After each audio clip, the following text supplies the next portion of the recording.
Jen, you're in my childhood bedroom. I am. I'm always so entertained when I'm in your childhood bedroom. Have we done this before? Do you see this? I painted this dresser when I was like 14 years old. And there it is. And there it is. It's in, you guys, it's in multiple colors. I was so proud of myself. My dad took me to the hardware store and I picked out paint colors. And then I came home and I painted it rainbow colored. It's really cute. And now my daughter really wants this dresser. Sure. Why wouldn't she? And listen, furniture sucks. Furniture's so fucking expensive. It's so expensive and it's not even good anymore. I know. This dresser is probably like 60 years old. And it does the job. It's probably oak. You guys, I'm sorry. I'm going to talk about Pulp Fiction for a minute. It's also old. Oh, well, let's talk about that. I could talk about Pulp Fiction all day. Okay, so I'm gonna tell you all a story. Do you want to introduce us first before we get to this has nothing to do with any of our topics. Welcome, everyone, to Fated Mates. We do not ordinarily speak about furniture or Quentin Tarantino films. But you never know what you're going to get with us in season 6. I'm Sarah McLean. I read romance novels and I write them. And I'm Jennifer Prokop, a romance reader and editor. I also think people probably who listen to us are like, oh, these bitches are in May. Like, I'm like, whatever. 2 more weeks of school. Works. The thoughts passing I'm through in my head. Childhood bedroom. The thoughts passing through my head are the ones you're going to get. So here's what happened. My husband was out of town this weekend, and then one of my colleagues is like going to graduate school. So Friday after school, people were going out for drinks. And I went and I was really tired. And I was like, I'm just going to but you kind of have to say, go to the goodbye drinks. And then You gotta do it. And also, are you like me where like you don't want to go and then you get there and you're like, that was actually really fun? Yes. Okay. So my friend Chris, who is our middle school counselor, and she's like cool and young and beautiful and 30. And I am none of those things. Uh-huh. And so she was sitting next to me and she's like, what are you doing after this? And I was like, I'm going to go home and get in bed at 6:29. Right.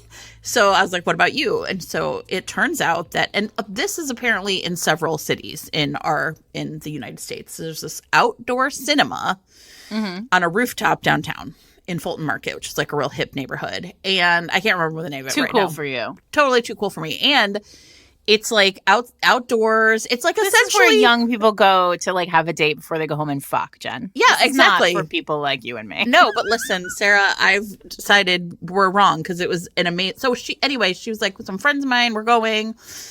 And then she was like, we're sitting there and she's like, hey, actually one of my friend's husbands can't make it. Do you want to come? And I was like, I do. And it was Pulp Fiction. That sounds so fun. Right? Listen, Pulp Fiction. Pulp Fiction.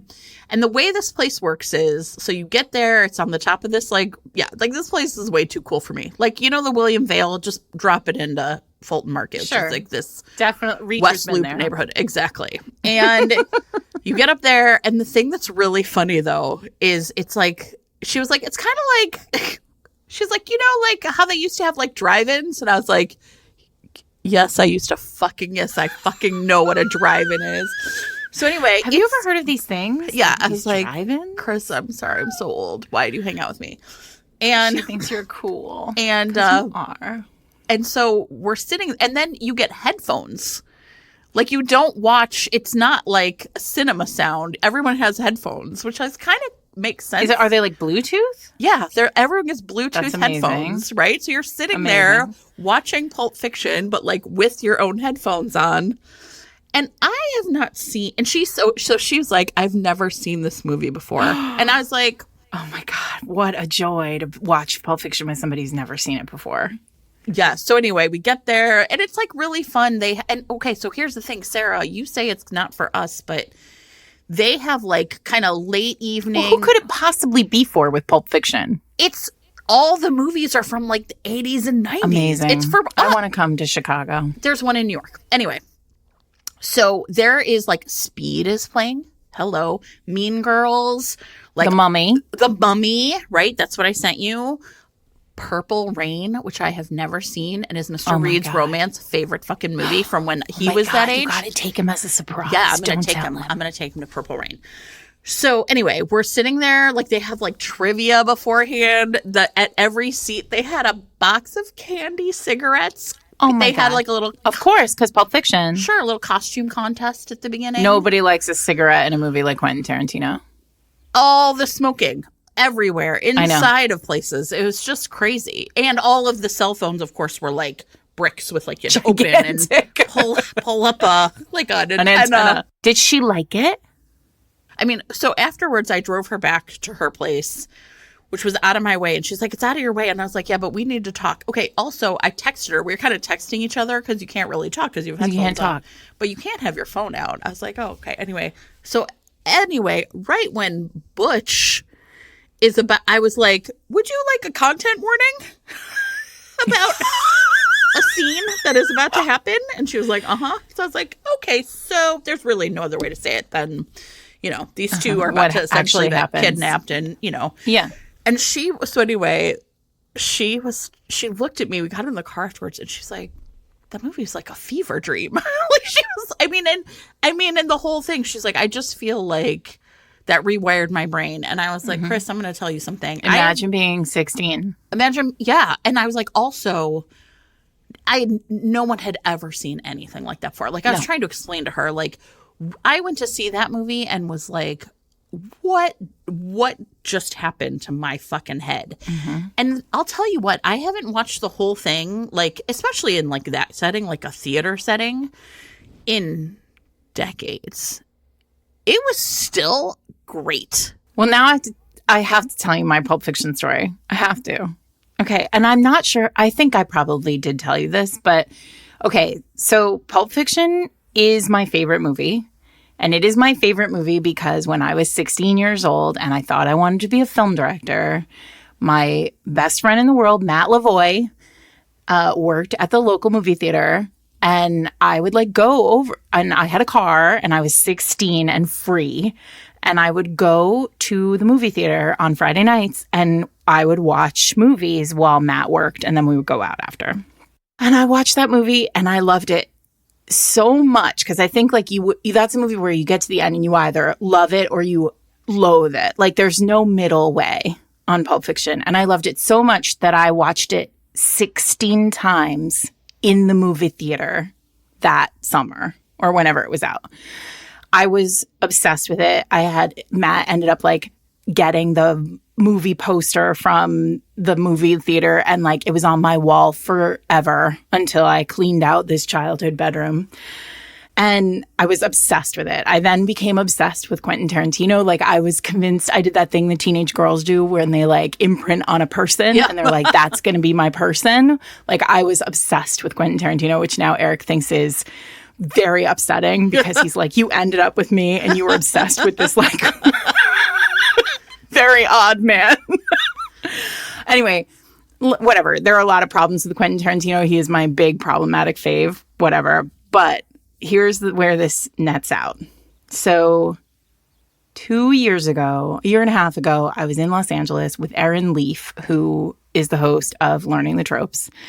And we were there together and she was like, oh, I want to take you. She's like, it was lunchtime. And she's like, oh, I want to take you to this fun diner that I know. And did I tell you this? Do you know this story? No. Okay. I don't think so. And so I was like, okay, cool. So we drove out to this like kind of weird neighborhood, like out in Hollywood that like there's nothing to recommend it, like, except apparently there's this diner that Erin really likes. We walked into this diner and I looked at her and I was like, I've been here before. And she was like, how? Like, and I was like, it's weird. I don't know why I would have been, like, why would I have been in this weird diner before? And then I was like, no, I've definitely been in this diner before. And I like took a step into the place and it's the diner from Pulp Fiction. And Jen, when I tell you, I burst into tears. Oh, wow. And then I was like shaking. And Erin's like, what is happening right now? And then the guy behind the counter was like, yeah, it's the diner from Pulp Fiction. And I was like, I swear to you, we did not come here because of this. But I like panicked. Like I had like I've never felt this way about anything because it imprinted so hard on me at such a like impressionable age that this like I had this moment of just like I was 16 again. And like I would have died if I had like if somebody had taken me to the diner when I was 16, I would have died. And then I immediately texted Matt, who I hadn't texted in like 3 years. I was like, you will never believe where I am. And it was amazing. And then I texted Eric and he was like, what is happening right now? And I was like, I'm losing my mind. And Erin was like, we have to take pictures. And I was like, please don't. And then she did. And now I'm really grateful. And maybe I'll find it and I'll put maybe we'll put it as the chapter note here. But anyway, Pulp Fiction, it's a great movie. It is not a romance, everyone. No. I think the part that was also really interesting watching it again is like, especially with someone who had not seen it, was kind of like this memory of like me trying to explain to her, like, because she's like, oh, John Travolta. And I was like, the thing you don't realize is I was like, he was a joke. He was a joke. He had washed out. And then he shows up in this movie and it was like this, like watching someone like hit the reset button on their entire career, right? With so many people in that movie, like Bruce Willis even like should not have been that character, but like Quentin Tarantino has always been very good at saying like this person should do this. Yeah. And the other thing I was telling her is, I was like, oh my God, I love this soundtrack. And she was like, really? And then we left and she was like, of course, we all had that. She was soundtrack. Like, I understand now, like so much, right? And I was like, a lot of those songs, like, I mean, some of them I knew, but I was like, Quentin Tarantino taught me about Dusty Springfield. Yeah. Oh, 1,000%. And also the Reservoir Dogs soundtrack also slaps. And I mean, all of them do. But for me, I mean, like, Pulp Fiction is, you know, everybody has that, like, maybe this could be the question in the Discord one day, but like everybody has that like one media touch point from when they were that exact age. Like they were young and free. And this is the thing that reminds me of it.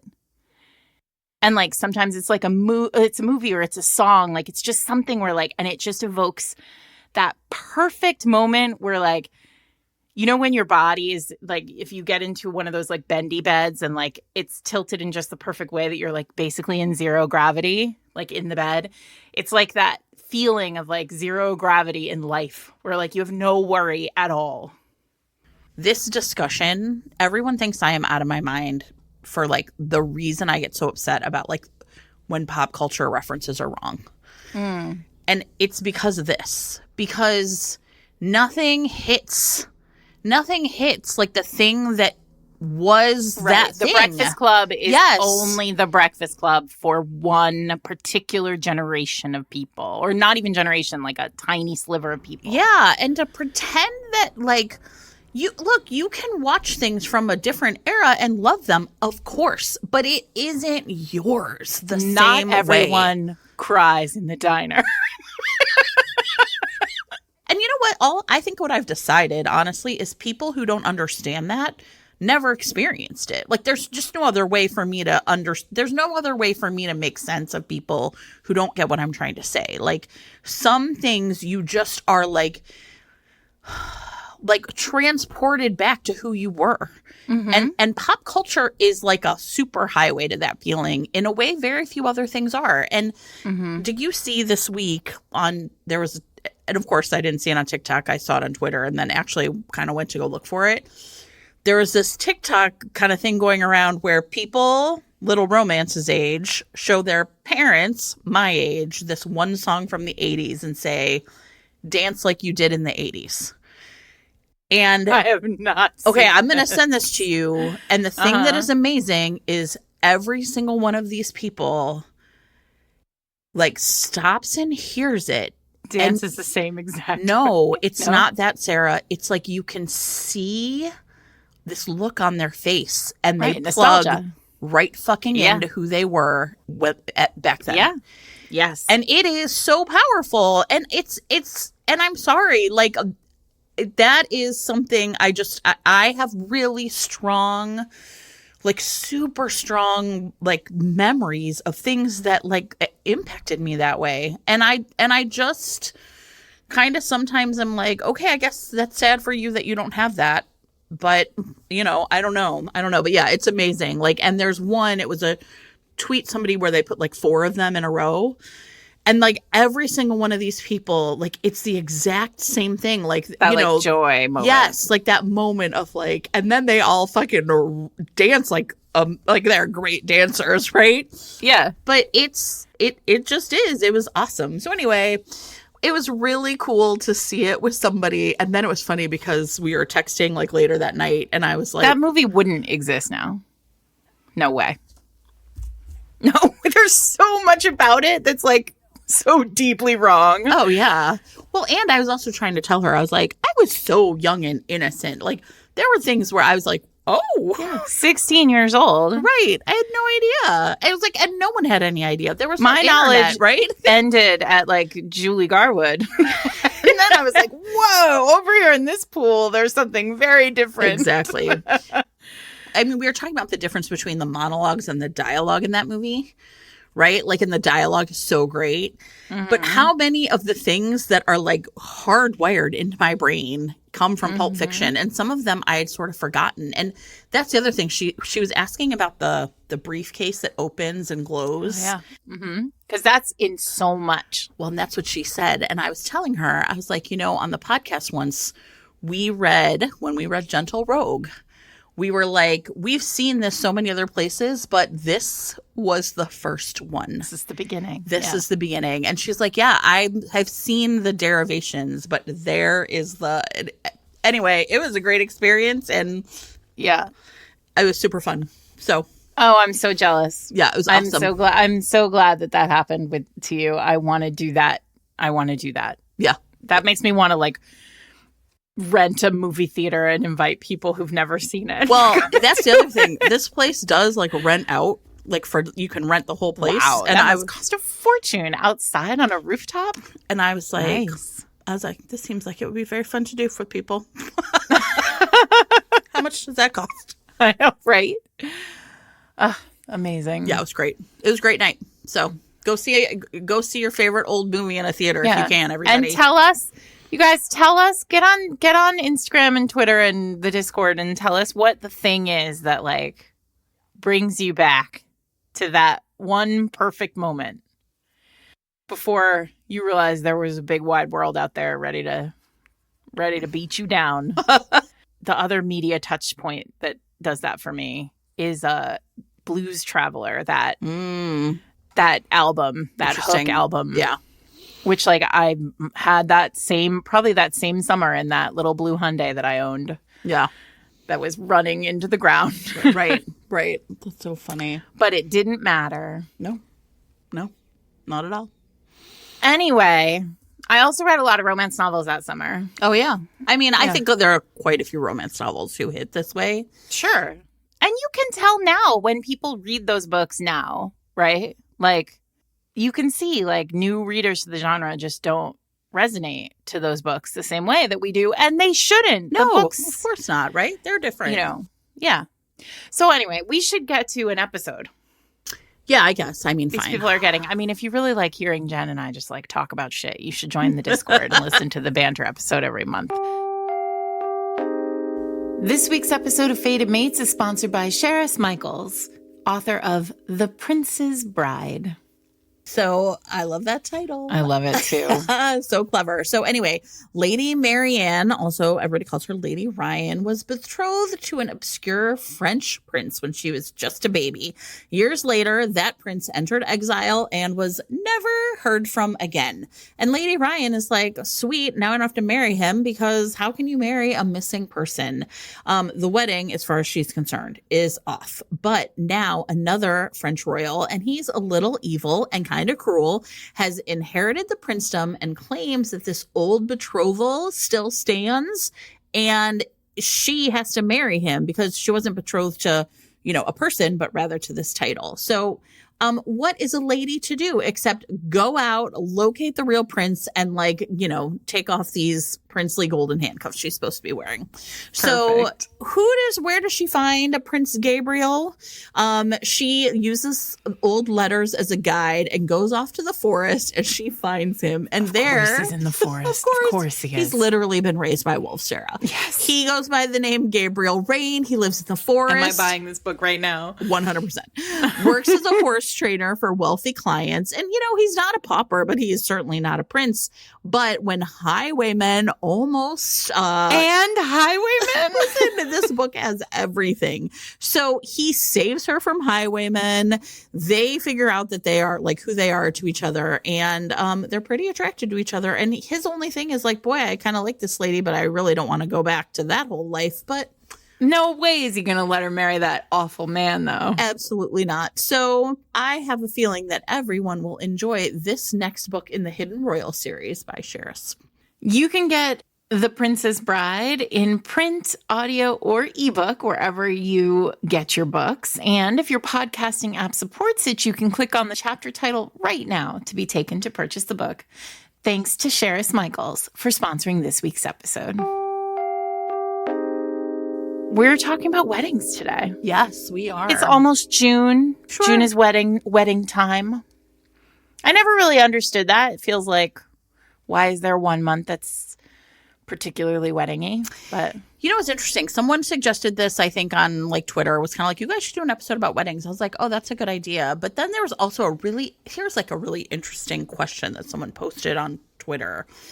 And they were like, okay, if you were planning a wedding and it was going to fall on the same date as someone very closest to you had a birthday or a anniversary or something, would you still plan your wedding on that day? And I was like, yes. I mean, I didn't even get the question. And then the follow-up was like, well, okay, but would you mention that person? And I was like, no, unless they... I think I would probably say something if they were close. The context is that they are it's my sister's birthday. Your sister's birthday, right? Something like that. But okay, my sister doesn't listen to this podcast, and so I can say without a doubt that if I planned my wedding for my sister's birthday, she would be irate. Oh, would she? Okay. Oh yeah, she is the type of person who that would be upsetting, unacceptable thing. So I think you have to I think it's really also related to the person. I feel like if I were planning my wedding, my parents' wedding anniversary is the day before my dad's birthday. And I don't think it ever mattered. I feel I just feel look, in a year, there are only however many Saturdays in the summer. And if you want to get married in 2024, you know what I mean? And venues are so hard to come by. I just feel I would expect any reasonable person to be yeah, if that's the date you needed to get, you know what I mean? But yeah, I get it. It was, what, my aunt and uncle's wedding anniversary was on our wedding day. And they came to my wedding, and I actually thought it was super nice. And we sort of said Jen's aunt and uncle, but it was kind of cool. I gotta say, right? Anniversaries don't feel that big. Listen, for somebody who loves romance novels as much as I love romance novels, here are things that don't matter to me: Valentine's Day, anniversaries, all of that shit. The anniversary of our first date. I don't know. Come on now. Anniversaries only should matter to the people who are married. I would never expect anyone to remember my Certainly would not change my date for somebody's wedding anniversary. So what we are talking about here this week is not people that get married, but that the wedding itself is part of the setting, right? And I think one of the things that's kind of fun to think about is why, why this happens. And one is, of course, weddings are great in terms of just okay, I need to put people somewhere, right? I mean, it's right. They're also heightened, there's lots of family. Yeah. There's lots going on at a wedding. Right. And there's always some kind of drama. Of course, right? And there's strangers that could meet each other, right? There's a lot of things you can mine. I mean, so Did you know Eric and I met at a wedding? I think I did know this. We did. Yeah, we met at a wedding. Yeah, see? So, I thought that was an interesting thing. And I think the other thing, too, is that I think is really interesting is there's also a lot of like a set of expectations around weddings for like the bride and groom or the people, you know, in the wedding party that can be really different from like just regular guests or family, you know. I mean, and so I think it really is like a really perfect way to like tee up a romance novel or to like make things happen at a romance novel because of all that. So I was just like, oh, that would be like a really good topic. Yeah. I mean, it's interesting though, because as I was making this list and I was thinking to myself, I have never read a romance novel before, I was realizing that this category, while I sort of thought, oh, this is going to be a category like really rich for historicals, it's actually a category that's almost exclusively contemporaries. Why is that? Because I did the exact same thing. Yeah. Well, because I can think of romances where a wedding is a I can think of lots of historical romances, or no, I can't. I can think of some historical romances where the wedding is the set piece. Like Julia Quinn has a what's his name? Gregory's book. The Bridgerton book is a wedding book. And that book is written in time slips. So like the wedding is the start and you know that he is going to this wedding. And the question is like, who is, listen, you guys, it's been a long time since I read this book. So let's just pretend that this is correct. But if it's not, please, you know, correct me somewhere. It's like, basically it's like, who is the bride is I think or like, will he get to the wedding in time? There's some sort of like, you know, ticking clock. Right.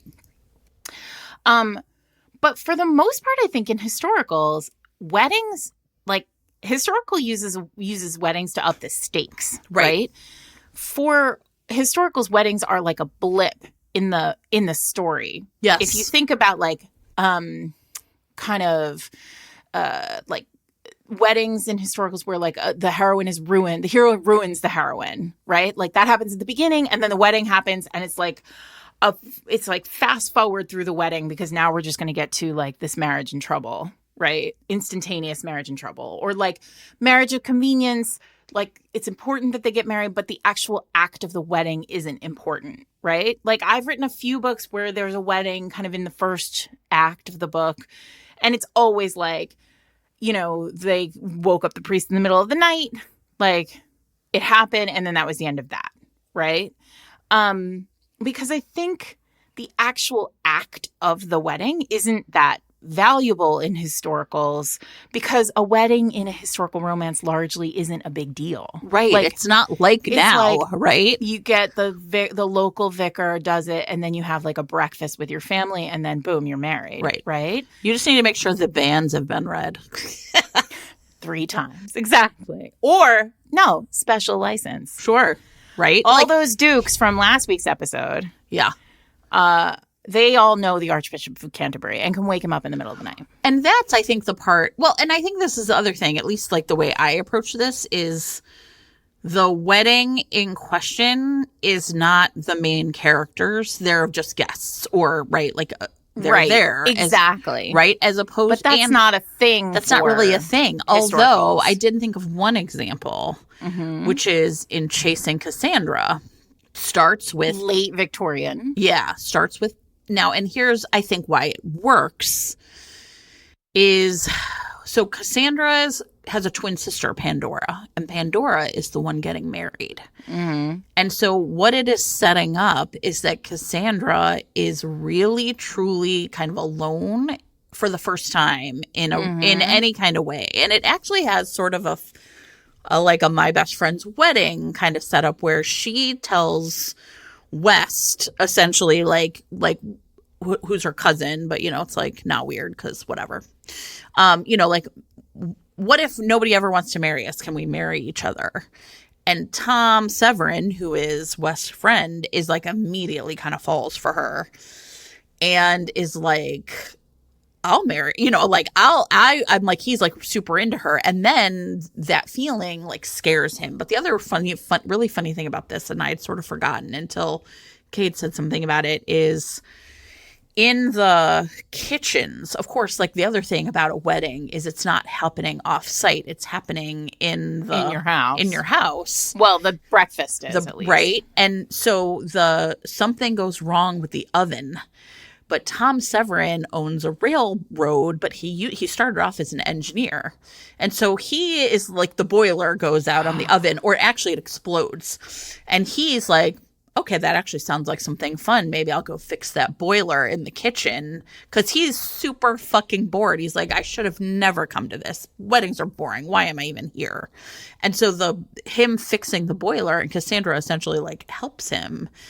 It's a really interesting and fun way to get these two, right, to kind of know each other, because, of course, that's the other thing is, in a modern wedding, it's like, yeah, the bridesmaids are going to sneak away with the groom, or not the groom, but, the groomsmen, and, well, the groom, that's a different beginning. And instead, she gets to hang out with him in a way that, like, normally she would not, right? So, I mean, that's the other thing, right?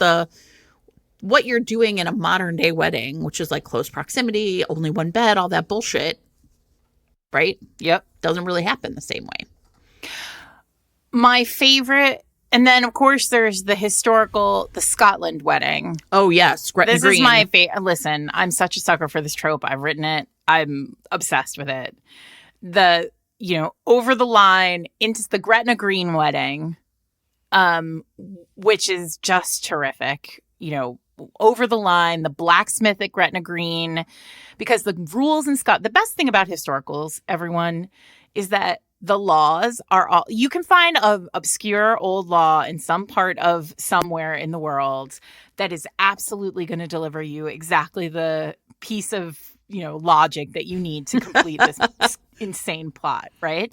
And in Scotland, for like some amount of time in the 1800s, if you crossed over into Scotland and you both professed that you were willing to marry in front of a third party, boom, you were married. And I mean, listen, like, I'm sure this is a very fun. I wrote this in A Scot in the Dark. Yeah. No. I wrote this in The Rogue Not Taken. The hero from A Scot in the Dark is the witness to the wedding in The Rogue Not Taken. And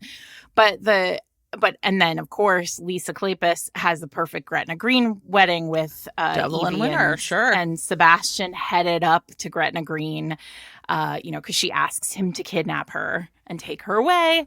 And then of course there's also in all the medievals, you got to shout out to Julie Garwood here. Oh yeah, I mean, yes, all her medievals begin with some hot dude in a kilt riding up to fetch his bride in England.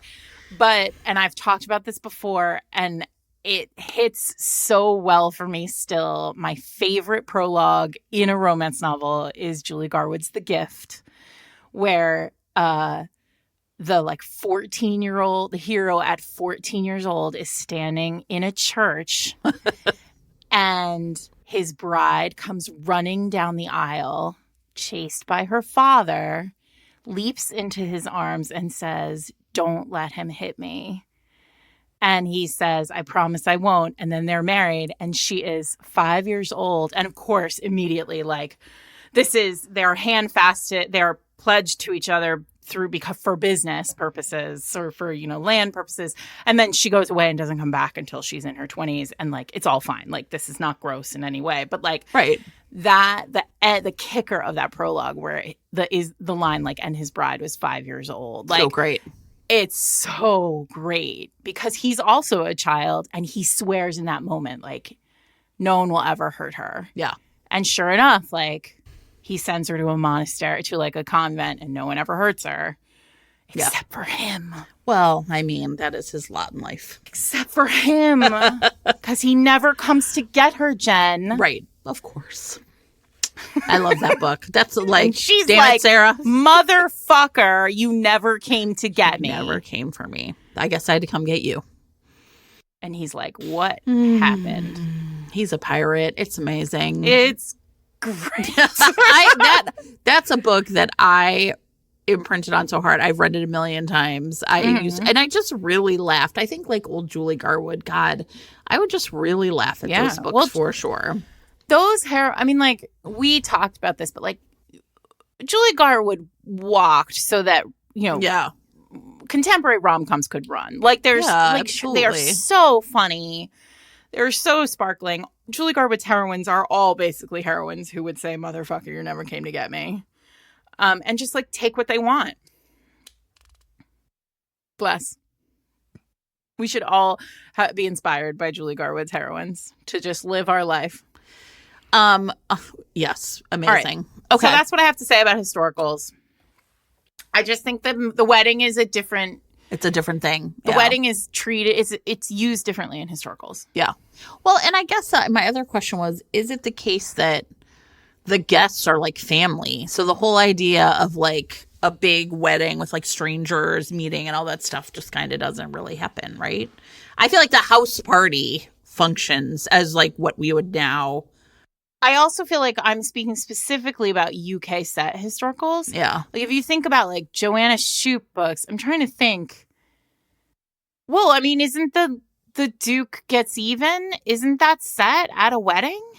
I might be making that. Well, I mean, he is like searching for a bride, right? Maybe. But aren't there like a million weddings over the course of that series?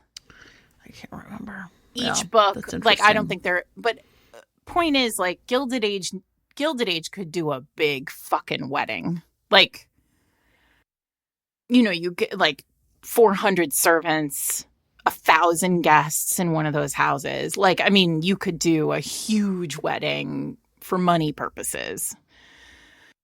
Anyway, but all my books are contemporaries.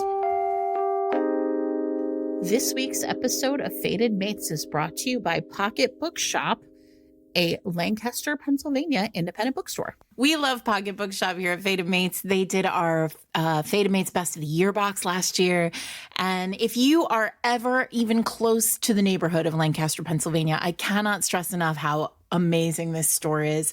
It's set on this idyllic little corner in Lancaster in a Victorian house with a big wraparound porch, and the whole thing is just filled with books. It's magic in there. And they have a huge romance section, and all the booksellers love romance. And that makes me really happy because they have created a swoony subscription box, a monthly subscription. And here's the way this works. For $40 a month, you receive 2 to 3 brand new romance novels, sometimes trade paperback, sometimes mass, sometimes hardcover. Generally, you get about 15% off the cover price with the subscription. And these books are hand selected by the team at Pocket Books who love romance. They are making a really intentional effort with this box to feature queer, trans, and non-binary authors, and also authors of color. And to give you an example of what you'll get when you subscribe, in June's box, you'll receive A Sure Thing by Joanna Lowell. Which I've heard is so cute. And Lavash at First Sight by Talene Voscuni. And I've heard that is also really fun. And you'll receive Scarlett Peckham's The Mistress Experience, which I know a ton of people have just been waiting to get. For that. Yeah. So subscribers are also invited to join their new Discord to discuss each month's books. Subscriptions are charged on the first of each month and sent out once all the books have been released.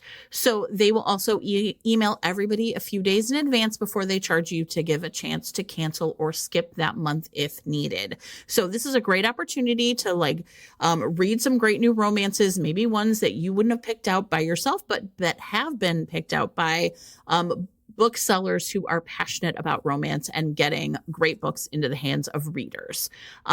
You can check it out at pocketbookshop.com or at Pocket Bookshop on all social media. Thanks to Pocket Bookshop for sponsoring this week's episode. All right, so I'm going to talk about one of my favorite. There's a series, the Bridesmaids Behaving Badly series by Jenny Holiday, is probably one of my favorite wedding set series. And here's the setup. In book number 1 is called One and Only, then It Takes Two, and then Three Little Words are the names of the books. And at each book, so book 1 is at their friend's wedding, and Jane is the main character, and Cameron, who is the hero, is the bride's brother, but he's like a real loser. And so the bride is like, she's a real bridezilla. And so she's just like, she tells Jane, she essentially tasks Jane, because she's a bridesmaid, with like taking care of Cameron and making sure that he doesn't ruin the wedding. And so, and instead, like, these two like fall in love. It's so great. This is like a romance novel I love and have loved for a really long time. Mm-hmm. So then book number 2, It Takes Two, they are the ones getting married. And then their wedding party, it's like Noah and Wendy, right? Like sort of a bridesmaid and, fall in love. And then at their wedding is the wedding in book number 3. So essentially, like the couple from the, book 1 becomes the marriage in book 2, the wedding in book 2, etc. Right?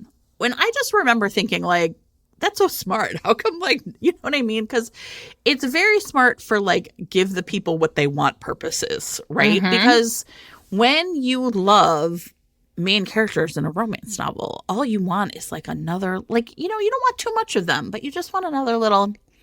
Yeah. Right? And I think the other part that's really clever about it is you get to see them through a different like lens, right? So like, Jane, who is like, I will never be a bridezilla this way, like essentially then when she's the bride, gets to be acting in her like own kooky ways. So I also think that it's like really smart in the sense that it tees up like that, like further character development of characters you already know and love, right? And then actually there is at some point, this book, I think the series became popular enough that Jenny went back and wrote the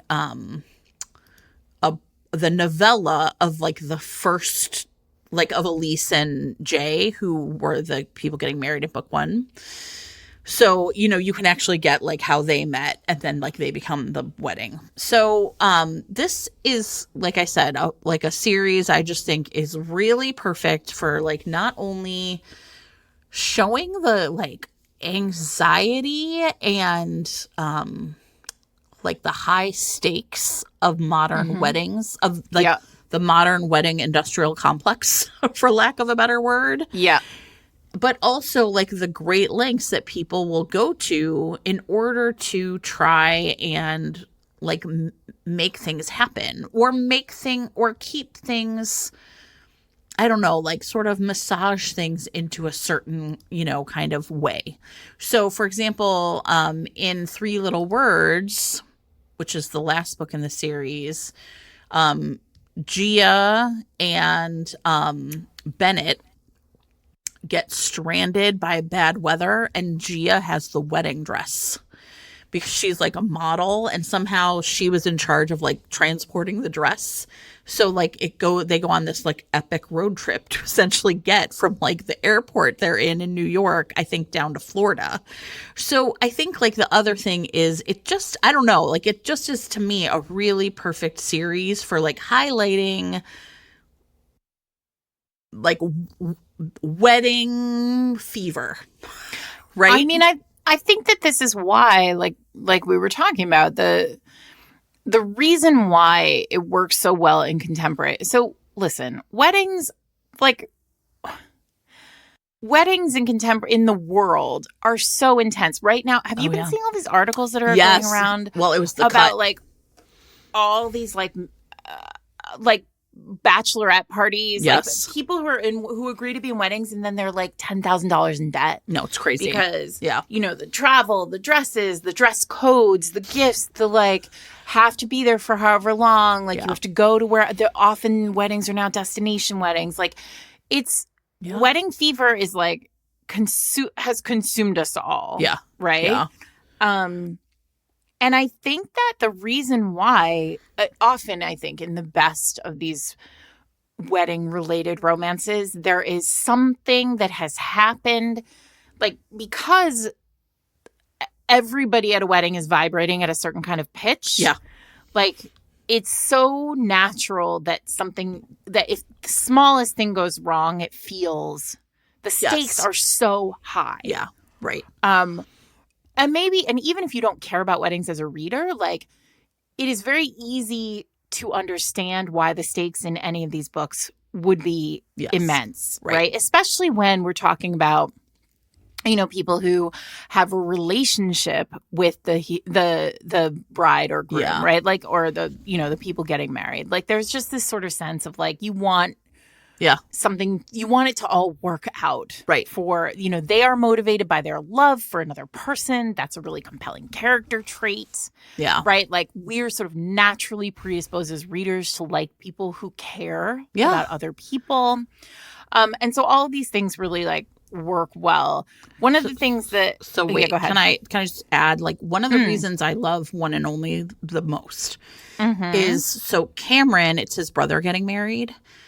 And there's he has this like reputation, and it like, he was like I think they're step siblings or half siblings or something. I can't exactly remember. And there's a point at which Jane realizes that she knows Cameron better than than Cameron's brother does.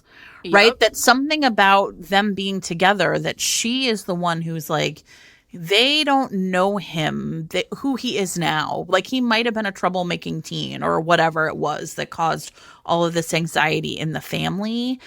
And it's like really heartbreaking. Like, I don't know, like and I think the other reason it really lured me in is because a lot of the emotional work in the book was being done about these brothers rather than it being about like women. And I think that like wedding drama is often coded as like bridezilla and all that stuff. And so I really liked that, like, it was about these brothers. Yeah. Right. And how, Cameron just wanted to be there for his brother and was like really like promised himself he was going to act and be a certain way. And then instead he was being pigeonholed before he even like got there. It's great. It is a romance. I would like, sometimes I'm like top 10 romance. Like, every time I think about it, I'm like, I love that book. Yeah. Well, Jenny Holiday writes a great book. Jenny Holiday writes a great book. I think you'd be hard pressed to find a book of hers that you wouldn't enjoy. I want to talk about weddings that are ruined. Because I feel like almost all the books on my list, or many of the books on my list, are ruined over the course, either like as the start of the book or the motivation, like the sort of bullet from the gun of the plot is ruining a wedding. The first one isn't exactly a wedding book, but I feel like I think of it as a wedding book in a lot of ways, and that's Kate Claiborne's Love Lettering. Yes, I was thinking of this book. Yeah.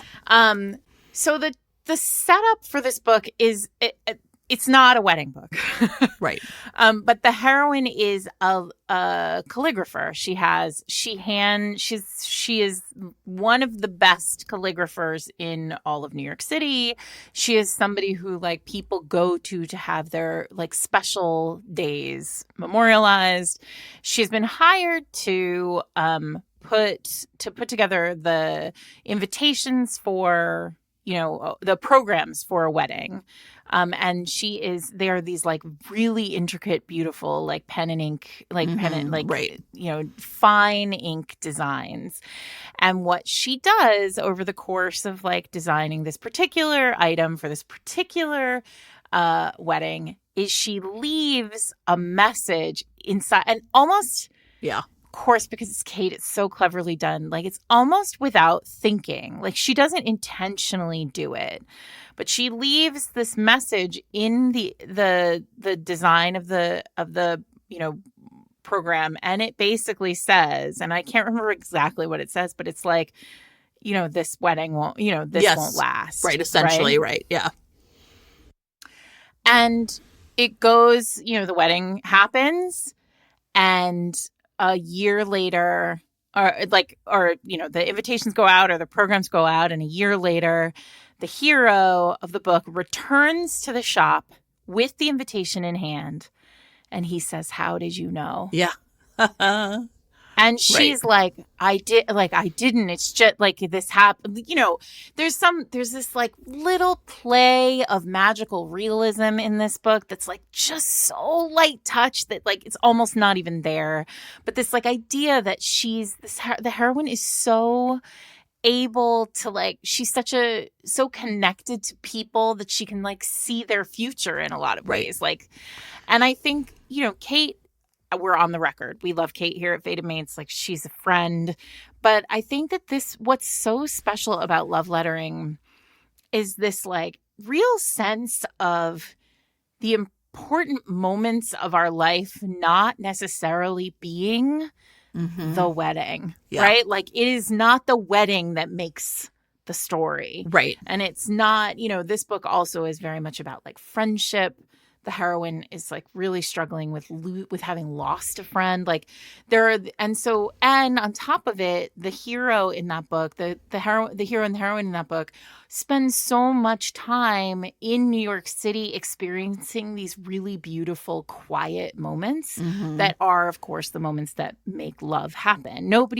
I think Kate really thrives, like she really excels when she is writing those kind of like quiet moments between two people that are not the moments that are loud in a relationship. They are the moments that are most special in many ways and like prove love.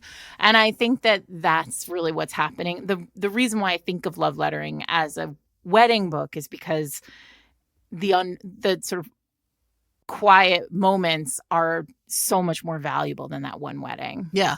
Yeah. Well, and I think it's the idea that a stranger could see that his relationship was doomed to failure and he could not see it. I mean, that's like, imagine how devastating that would be. You know what I mean? Like, right. And I mean, and also this cool thing that like he came back, right? He did see the message. Right.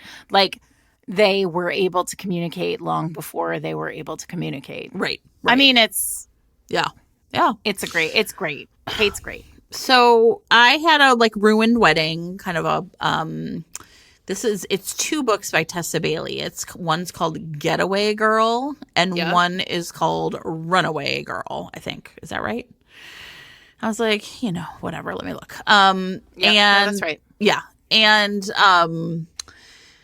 these are no longer on Kindle Unlimited, and so it's so sorry to all of you. Yeah, exactly. I was like, just wait till it goes on sale, I guess. I don't know. But in the first book, in Getaway Girl, Addison is like essentially going to be a guest at this wedding. I think it's her cousin or her stepsister. Like, there's some sort of tension between her and the bride.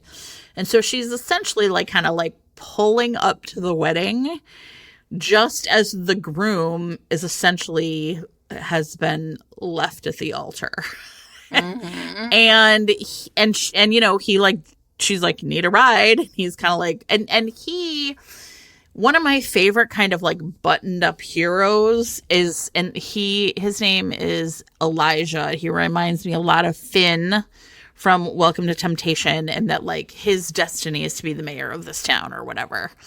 And, you know, so he has this like whole set of expectations. And of course, like when someone like this gets like left behind, it's, you know, he's just like, what the fuck just happened? And then in the next book, in Runaway Girl, we get and so Addison, of course, and Elijah end up, you know, falling in love. And he like has nowhere to go, or he like kind of just can't even bear to like face people, and ends up essentially like they kind of like crash or like move in together or whatever.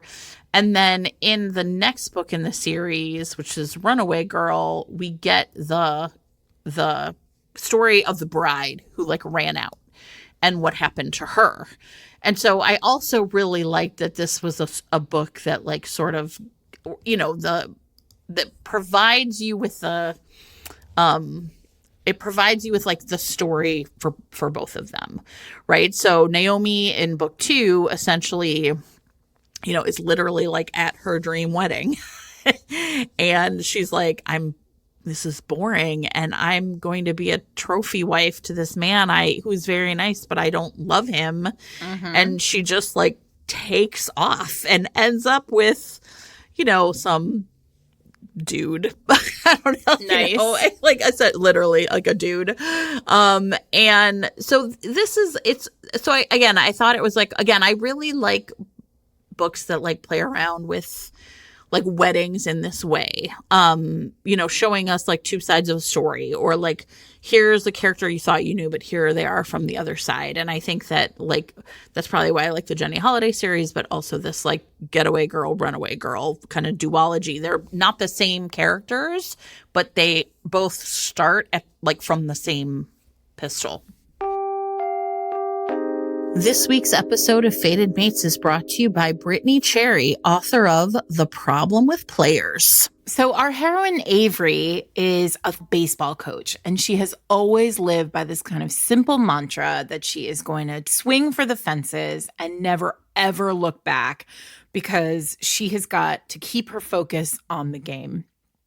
Unfortunately, Jen, focus is pretty tough to come by when your ex-boyfriend, who happens to be an all-star baseball player, rolls into town, lands the job as your new assistant coach, and flips your entire life upside down with memories and backstory and history. And I bet he's super hot. Listen, I mean, he's an all-star baseball player. He for sure is super hot. So he is. But what Avery doesn't know is that Nathan's not just in town for a new job. He's also in town for a new chance at getting Avery back. Perfect. And as soon as when romance reasons get involved and suddenly she needs a place to stay, he just happens to have a second bedroom at his place, and it would be totally fine and very up and up and above board and very professional if she would like to share his home with him. Obviously, this second chance sports romance takes place in a small town where he falls first and they are sexy roommates. So you can find The Problem with Players in print or in ebook and with your monthly subscription to Kindle Unlimited. If your podcasting app supports it, you can click on the chapter title right now to be taken to a link to buy the book. Thanks to Brittany Cherry for sponsoring this week's episode. I also think weddings are, because of the structure of the wedding in life, like this sort of idea that a wedding has to be like the perfect day. Like there's nothing can go wrong. Like your wedding day has to be like the most amazing day you've ever experienced. There is and again, because of what I said earlier about, you know, wanting it being a really easy way to show you that even like questionably bad people are actually decent at their core, because they don't want to ruin their brother, sister, friend's parents' wedding, right? So I think there is something really compelling about enemies to lovers in this structure. There are two books on my list. I want to be cognizant of time, but there are two books on my list that are really this to a T. And actually I can think of a half dozen of them. But, I want to talk about Eve Dangerfield's Something Borrowed. Mm-hmm. Have you read that one? I don't think so. So, it is the premise of this one. I mean, it's not for Jen because it is a little bit femdom, but, Something Borrowed is the main characters are, they hate each other. They have hated each other forever. They kissed that one time and it was pretty great, but like, you know, that's not happening ever again. Neither here nor there, right? Their very good friends are getting married in Bali, right? Oh, there's also something about both of these about books that are about destination weddings, right? Because you're sort of forced into, you know, having to be nice to each other for propriety's sake while also in forced proximity. Right. So there's like no break from having to be nice to each other. Anyway, so they're, you know, they're headed to Bali for this destination wedding, and Elle gets drunk. This is actually a microtrope that I really, really love. But the main character, Elle, she gets drunk on the plane, and she basically tells him that he's the only one who's ever like really gotten her off. Yeah. And he's like, all right, nice work. I'm good at this. And then like, through the conversation, they sort of end up, they make a silly bet. And when he has to do whatever she says the whole time that they're in Bali. and I mean, since this is Eve Dangerfield, this gets like real smoking hot real fast, everyone. But they still hate each other. But like, do they hate each other? They definitely don't hate each other. But they really like, they're at each other's throats and other things like pretty quickly in this book and through the first kind of, the meat of this book. And it's like the emotions are really high because they can't get caught, in the messy feelings that they are starting to have, because if they do, they might risk like ruining their best friends' weddings. And it's just like sexy. And again, these kind of external stakes are just high enough that you feel like, oh, I get it. I get why these people are trying to keep a secret. Like fake relationship really works at a wedding. I mean, this is not a fake relationship book, but fake relationship works at a wedding in general. This is also how I feel about Unhoneymooners. The heroine and the hero are maid of honor and best man. They're the only ones who did not eat from the buffet at the wedding. And then everyone at the whole wedding gets terribly, terribly sick.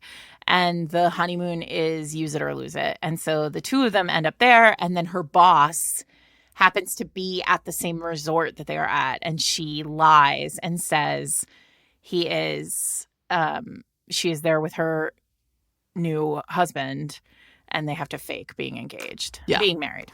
The Paradise Problem, which is Christina and Lauren's newest book, which just came out last week, also has a destination wedding as a big plot point. In this one, Anna and Liam got married when they were students to essentially live in cheap student housing. And she kind of thought they were divorced, and it turns out that they weren't, because he has been sort of like casually lying to his family for years to just like, oh, she's so busy with medical school. She was like pre-med or something, right? Oh, she's like so busy as a doctor. And so then he shows up and is kind of like, listen, as it turns out, I have to go to this wedding, and everybody thinks we've been married for however long, and do me the solid and like show up with me to this big destination wedding. And it's really like genuinely funny. Like this is like he shows up at the door and she's like just taken an edible and is like, you know what I mean? And she's like, excuse me, what? She's like almost like, it's really, really funny. And then there's like a really funny scene. Like I laughed a lot reading this book where, like someone gets stung by a jellyfish and they're like, you're a doctor? And she's like, I'm not a doctor. Right? So, funny. Sort of like, so there's like a real compelling reason for them to like have to go to this destination wedding. And, he's really mortified by his terrible family. And, she is in pretty dire straits financially because of her dad's medical bills. And so she's really kind of pretty grossed out by the like extreme kind of over the top largesse of these families in this wedding. Mm-hmm.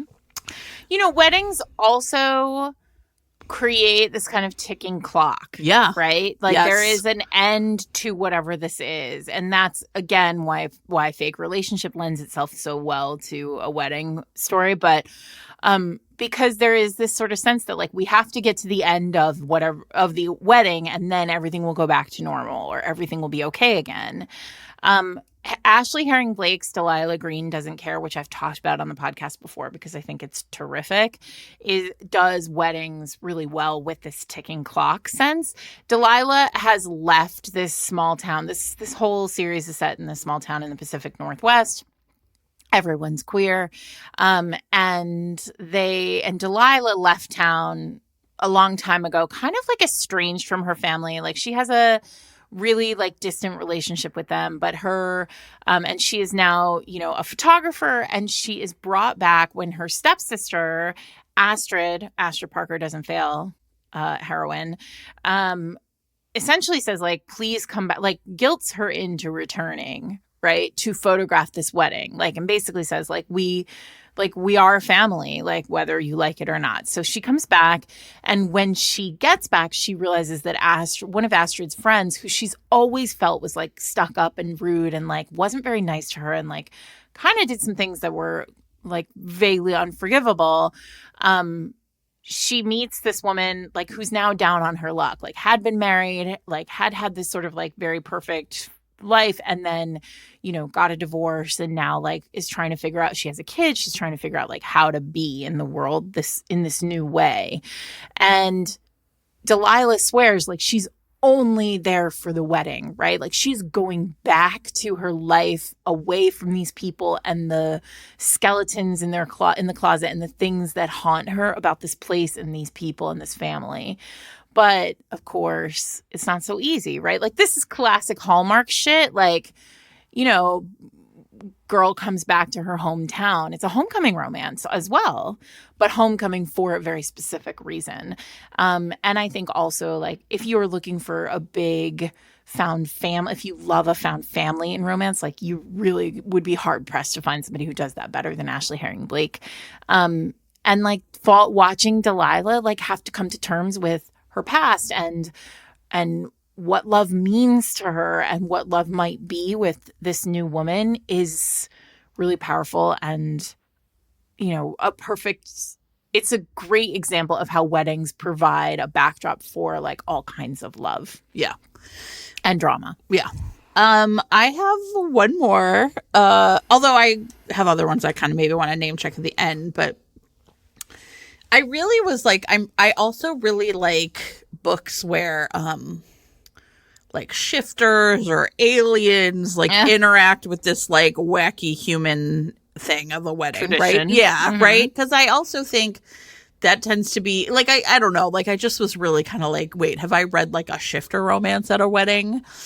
And so I am going to talk about a book called Alpha's Moon by Renee Rose and Lee Savino. And Renee Rose has written like mafia romances I really like. They're kind of like light mafia compared to some of the things that are out there now.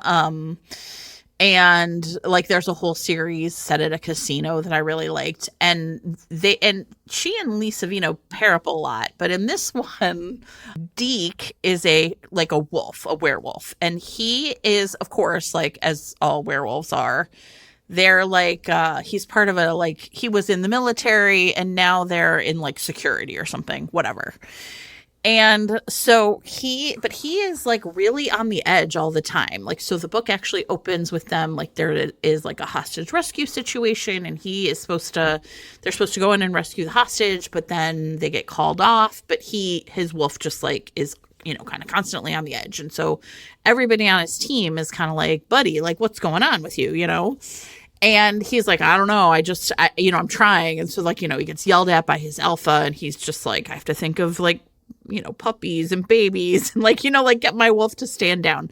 So anyway, the next scene opens with Sadie, who is a kindergarten teacher, and she and her besties like go out every Wednesday night for what they call Wine Wednesday, but it's WHINE, where they like hang out and drink and then also like complain about their days. And I was like, this seems lovely. So she is whining to them about her ex, this guy named Scott, who cheated on her, but he has been really persistent in trying to get back with her, and she just doesn't want it. And she can't even really quite figure out like why he's so persistent in wanting her back. Like, why would, you know, you cheated on me, like it's over. And it turns out that like her dad really liked that guy's named Scott, and you know, her dad really liked Scott, and like Scott got them together. And so she really figures that like it's either her dad pushing or whatever. So just as she is about to leave the restaurant for Wine Wednesday, this beautiful man, Deke, right? Our wild wolf, and a couple of his buddies like roll up on their motorcycles. It's a chopper, baby, a chopper. And Pulp Fiction reference, everybody. And she's like super attracted to him. Like I don't know, like it's really cute because he's like this total badass, and she like can't help but like give him a little wave. And they're like, "Are you waving at him?" And she's like, "He's so cute." I don't know, like this book's super charming. Anyway, so just as she's about to leave, Scott texts and is like, I know where you are because it's Wine Wednesday. Like, I'll come pick you up. And she's like, I don't want him to pick me up. So she basically walks up to Deke and is like, would you pretend to like there essentially like, right? Will you pretend to like walk me to my car because, you know, my ex is around? And listen, there is a very specific type of like writing of these types of men that I find both hilarious and very sexy. And this is one of them. So she's like, well, will you just pretend? And he's kind of like, I don't know, I guess. And she's like, are you sure? Like, kind of like, oh, this is so awkward. And he's like, well, I mean, or we could just like, actually date. Like, he just is super into her because, of course, he can smell her. She smells like candy, right? Sure. And, he puts her on the back of his motorcycle and gives her a helmet. And she's like, you don't have a helmet. And he's just like, babe, I don't know, what the fuck. So anyway, she takes her home and then, gives her his number. And then there's this wedding she's supposed to go to. And like Scott and her dad are really pressuring her to like, go with Scott. And it's like a destination wedding. She lives in Taos, New Mexico. And it's like in Santa Fe or something. I don't know, whatever. All these shifter communities are in the Southwest. Well, obviously, that's where the wolves live, Sarah. I don't know. Anyway, so she like basically asks Deke if he will take her to this wedding. And he, of course, has been ordered to stay away from humans because he's always on the edge, but he cannot say no to her. They all smell like candy, Deke. Yeah, and so... You can't just eat them. They show up, and of course, there's not an extra room. There's only one bed. Of course. Listen. And, that's then just you've got this... law. Then you've got this like wild ass wolf on the edge all the time at this like big fancy society wedding. And of course, does he completely scare the hell out of both her dad and Scott? Yes. And did I love it? Also, yes. I'm going to read the shit out of that. Sarah, I'm not going to lie to you. Like like there's a certain kind of romance where you're just like, this is what I want right now. Yeah. Yeah. Yes. Hang on. Yes, absolutely. And I think this Renee Rose and Lisa, often give me that. Give it to me. Perfect. Yeah. I think you can't do weddings without talking about Mia Sosa. Yep. Perfect. So let's talk about Mia Sosa. And then I have one other. Okay. Which I just want to name check because we talked about it last week too. But Mia's she has 2 books. The first book, The Worst Best Man, is pretty great. So both of these books, the last 2 books that I want to talk about, both have event planners as heroines, right? Wedding planners as heroines. So The Worst Best Man is a pretty classic setup. Like the heroine has this opportunity to convince, she's like a great, like a job opportunity to like work for a hotel chain that is looking to expand into like more boutique wedding kind of production. And she is the best kind of wedding planner. Nora Roberts has written this wedding planner. Also, a wedding planner who has no interest whatsoever in being married because she has been screwed at the altar. Yeah. Not in a good way. Not like in a Tess Bailey way. Right. Like in a different kind of way. So she got dumped literally at the altar by a man, and it is pretty clear that his best friend had something to do with it, though it is not clear why, or exactly what went down. And when she gets this opportunity to like put together this proposal for this new job, this like big client, she ends up having to work in close quarters with the best man, who she is pretty convinced has ruined her life, or ruined at least her wedding and her marriage.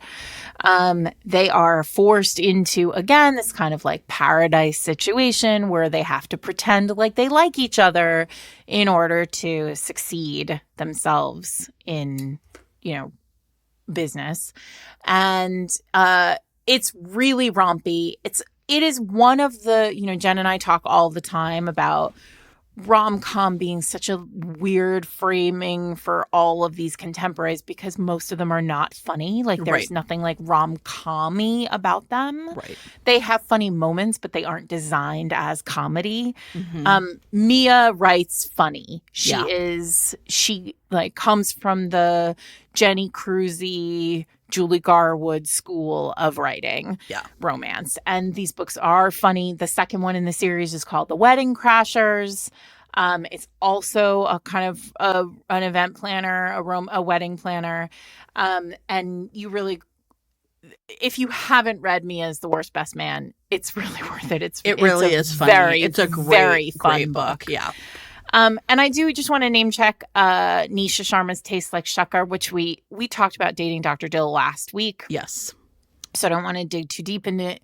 But this one is also a wedding planner. And goes also to my point earlier about, like, here are two people who just want their best friends.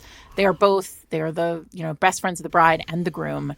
And they really desperately want this wedding to go off without a hitch. There is a little bit of like a vague sort of waving of a mystery, and that somebody is trying to sabotage this enormous Indian wedding. There is a passel of Indian aunties who are there, who are like causing trouble and doing shenanigans. And, the hero is a chef, the heroine is a wedding planner, and they hate each other, but also want a bone. Of course. This one is adorable because one time before they did kiss, and after they kissed, he was like, "You're not my type." And like, brutal. Awkward, and he can't take it back, and she hates him, and I love it. Yeah.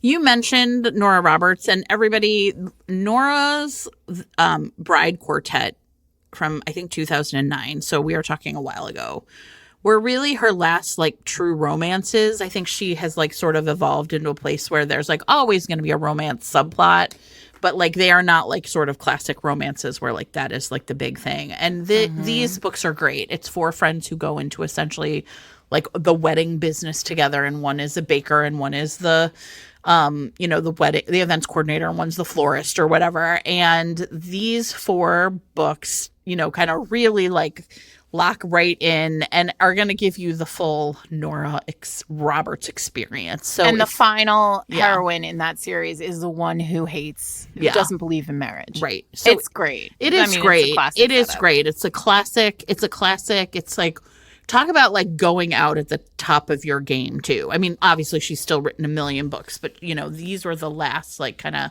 true contemporary romances that she wrote, and they're really great. So it's Vision in White, Bed of Roses, Savor the Moment, and Happy Ever After, and they're all really good.